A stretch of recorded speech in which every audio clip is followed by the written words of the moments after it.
Hello बच्चों, मैं आप लोगों को पा अंतरा का पाठ 2 पंडित चंद्रधर शर्मा गुलेरी द्वारा लिखित सुमन्नी के मन के यह पाठ समझा रही हूँ।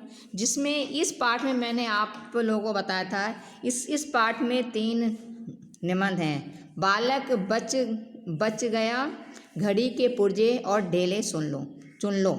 तो मैंने आपको बालक बच गया और घड़ी के पुर्जे ये दोनों पार्ट्स जो हैं समझा दिए हैं। उसी में आज मैं आप लोगों को ढेले चुन लो ये पार्ट्स समझा रही हूँ। ढेले चुन लो। फिर से यहाँ पर लेखक कहता है कि ढेले चुन लो में लेखक का कहना है कि लेखक ने बताया है कि शेक्सपियर के प्रसिद्ध नाटक मर्चेंट ऑफ वेनिस की नायिका पोर्सिया अपने वर का अलग ढंग से चयन करती हैं। वहीं भारतेंदु हरिश्चंद्र के नाटक दुर्लभ बंधु की जो नायिका है पुरुश्री भी स्वयंवर पद्धति का वर्णन कर लेखक ने किया है कि जिसमें सोने, चांदी और लोहे की तीन पेटियों में से वह उनको वर का चयन करना था।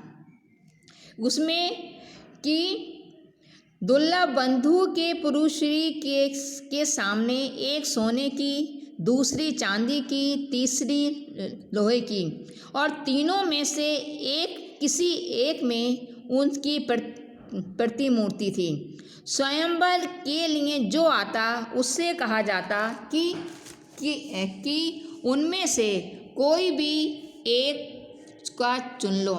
जो अकड़बाज सोने को चुनता और उल्टे पैरों लौटता। लोभी को चांदी की पिटारी की तरफ अंगूठा दिखाता। लेकिन जो सच्चा प्रेमी होता है वह लोहे की जो पेटी है उसको छूता है और पहला इनाम पाता है। तो इस प्रकार से लेखक ने शेक्सपियर के नाटक मर्चेंट ऑफ वेनिस और दुर्लभ बंधु की जो नायिका के द्वारा वर चयन का इसमें जिक्र किया है। उसी प्रकार से ठीक ऐसी ही लॉटरी वैदिक काल में हिंदुओं के लिए चलती थी। इनमें से नर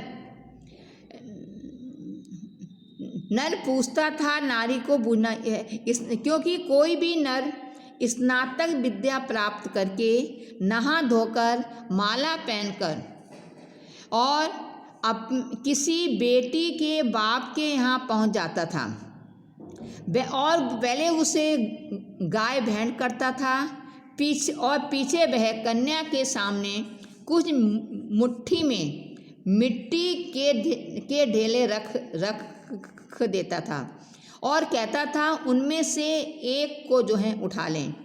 इनमें से जो यह किस मिट्टी का ढेला है यह केवल नर जो वर था वही जानता था। उसमें मिट्टी की बेदी का ढेला होता था, गौशाला की मिट्टी का ढेला होता था, खेत की मिट्टी का ढेला होता था और चौराहे की मिट्टी यानी शमशान घाट की मिट्टी का ढेला होता था। अब यदि फिर उस कन्या से इन तीनों में से एक ढेले को उठाने के लिए कहा जाता था। यदि वह कन्या बेदी का ढेला उठा ले तो यह माना जाता था कि उससे उत्पन्न होने वाली संतान कोई वैदिक पंडित होगा। अगर वह गौशाला का ढेला चुनती थी तो यह माना जाता था कि उससे होने वाली संतान पशुओं का धनी होगा। अगर खेती की मिट्टी छूली तो जमींदार पुत्र होगा, और मसान यानी शमशान घाट की मिट्टी को छूना जो है अशुभ माना जाता था। यदि वह, क्योंकि यह माना जाता था कि वह जो कन्या शमशान घाट की मिट्टी को छुएगी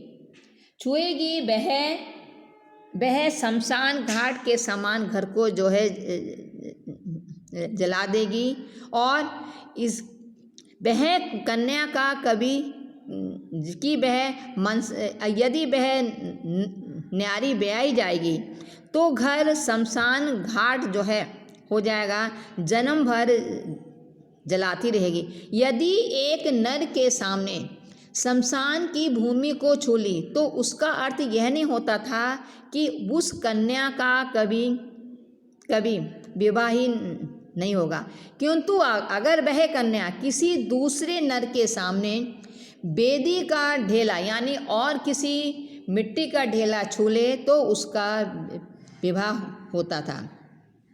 तो इस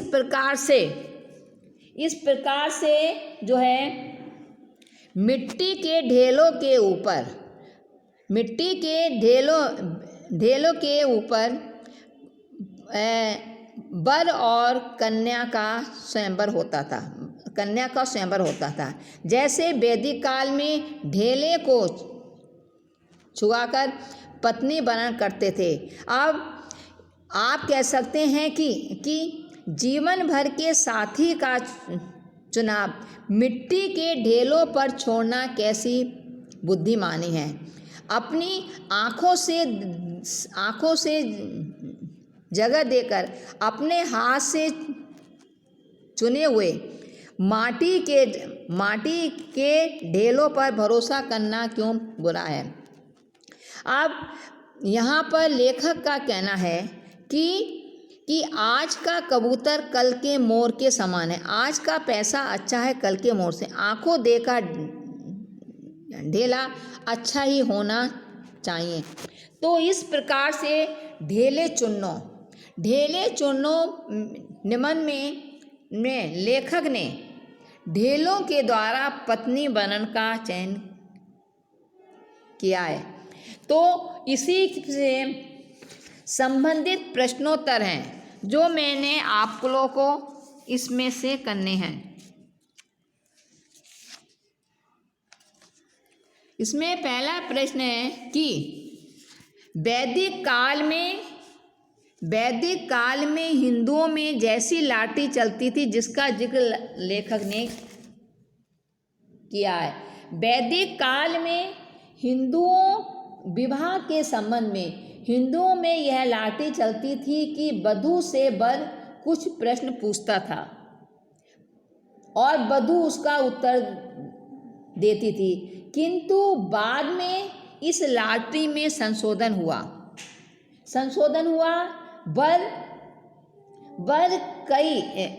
जो है कई स्थानों से लाए हुए मिट्टी के ढेलों को कन्या के सामने रख देता था और उस कन्या से एक ढेले को चुनने को कहा जाता था। यदि कन्या अच्छे स्थान की मिट्टी के ढेले को चुनती थी तो उसी के जो है अनुसार अच्छा फल प्राप्त होता था। यदि बुरे स्थान की मिट्टी को चुनती थी तो उसके अनुरूप बुरा फल मिलता था। इस प्रकार से वैदिक काल के हिंदू ढेले छुआकर स्वयं पत्नी का वरण करते थे। अब मैं आपको फिर से बता रही हूँ। प्रश्न है, वैदिक काल में हिंदुओं में कैसी लाठी चलती थी जिसका जिक्र लेखक ने किया है। अब लेखक का कहना है कि वैदिक काल में विवाह के संबंध में हिंदुओं में यह लाठी चलती थी कि वधू से वर कुछ प्रश्न पूछता था और वधू उसके उत्तर देती थी, परंतु बाद में इस लॉटरी में संशोधन हुआ और वर जो है उस संशोधन में वर कई स्थानों से लाए हुए मिट्टी के ढेलों को कन्या के सामने रख देता था और कन्या से उनमें से एक ढेले को चुनने को कहा जाता था। यदि कन्या अच्छे स्थान की मिट्टी के ढेले को चुनती थी तो उसी के अनुरूप अच्छा फल प्राप्त होता था। यदि वह बुरे स्थान की मिट्टी के ढेलों को उठाती थी तो उसी के अनुरूप बुरा फल प्राप्त होता था। यदि बुरे स्थान की मिट्टी के ढेले को उठाती थी तो उसी के अनुसार बुरा फल मिलता था। इस प्रकार वैदिक काल में हिंदू ढेले छुआकर स्वयं पत्नी का वर्णन करते थे। दूसरा प्रश्न है, जीवन साथी का चुनाव। जीवन साथी का चुनाव मिट्टी के ढेलों पर छोड़ने से कौन कौन से फल प्राप्त होते हैं? जीवन साथी का चुनाव मिट्टी के ढेलों पर इससे पहले आपको दूसरा प्रश्न देखिए। दुर्लभ बंधु की पेटियों की कथा लिखिए। दुर्लभ बंधु की पेटियों की कथा लिखिए। दुर्लभ बंधु यह भारतेंदु हरिश्चंद्र द्वारा लिखा गया नाटक है। इसमें पुरुश्री के सामने 3 पेटियां हैं, एक में सोने की, दूसरी चांदी की, तीसरी लोहे की। तीनों में से एक में उसकी प्रतिमूर्ति है। स्वयंवर के लिए जो आता था उससे कहा जाता था कि उनमें से एक को है चुन लो। अक्कड़बाज सोने को चुनता था और उल्टे पैरों लौटता था। चांदी की जो लोभी होता था, लालची होता था, वह चांदी की पेटी की ओर जो है इशारा करता था, लेकिन सच्चा प्रेमी लोहे की पेटी को छूता था और जो है घुड़दौड़ का पहला इनाम पाता था। तो इस प्रकार से सच्चा प्रेमी लोहे को छूता है और घुड़दौड़ का पहला इनाम पाता है। उसके बाद तीसरा प्रश्न है, जीवन साथी का चुनाव मिट्टी के ढेलों पर छोड़ने के कौन कौन से फल प्राप्त होते हैं? जीवन साथी का चुनाव मिट्टी के ढेलों पर छोड़ने के कौन कौन से फल प्राप्त होते हैं?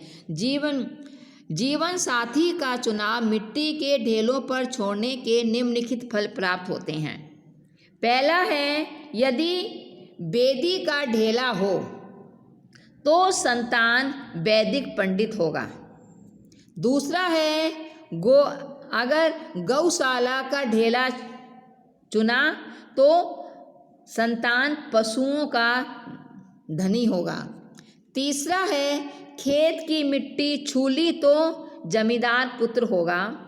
मसान की यानी शमशान घाट की मिट्टी छूली तो जो है अशुभ हो जाएगा। यदि वह कन्या ब्याही जाए तो घर शमशान घाट जो है हो जाएगा, वह जन्म भर जलाती रहेगी। यदि एक नर के सामने मसान की मिट्टी छूली तो इसका अर्थ यह नहीं कि उस कन्या का कभी ब्याह नहीं होगा।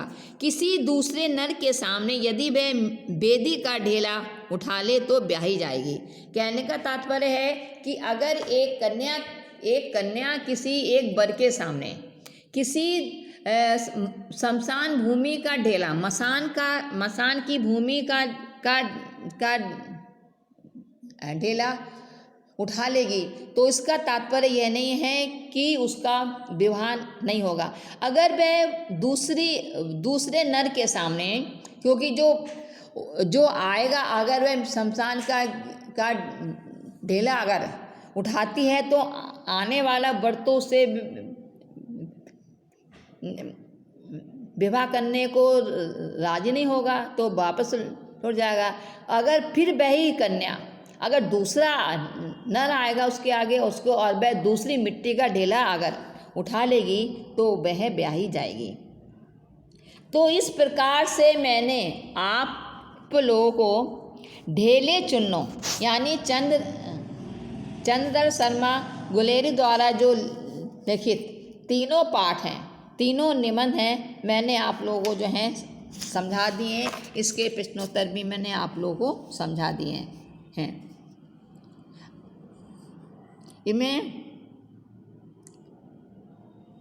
इसमें आपको इस प्रकार से ये आपको प्रश्नोत्तर मैंने आपको कॉपी में लिखा दिए हैं जो आप लोगों को करने हैं। धन्यवाद।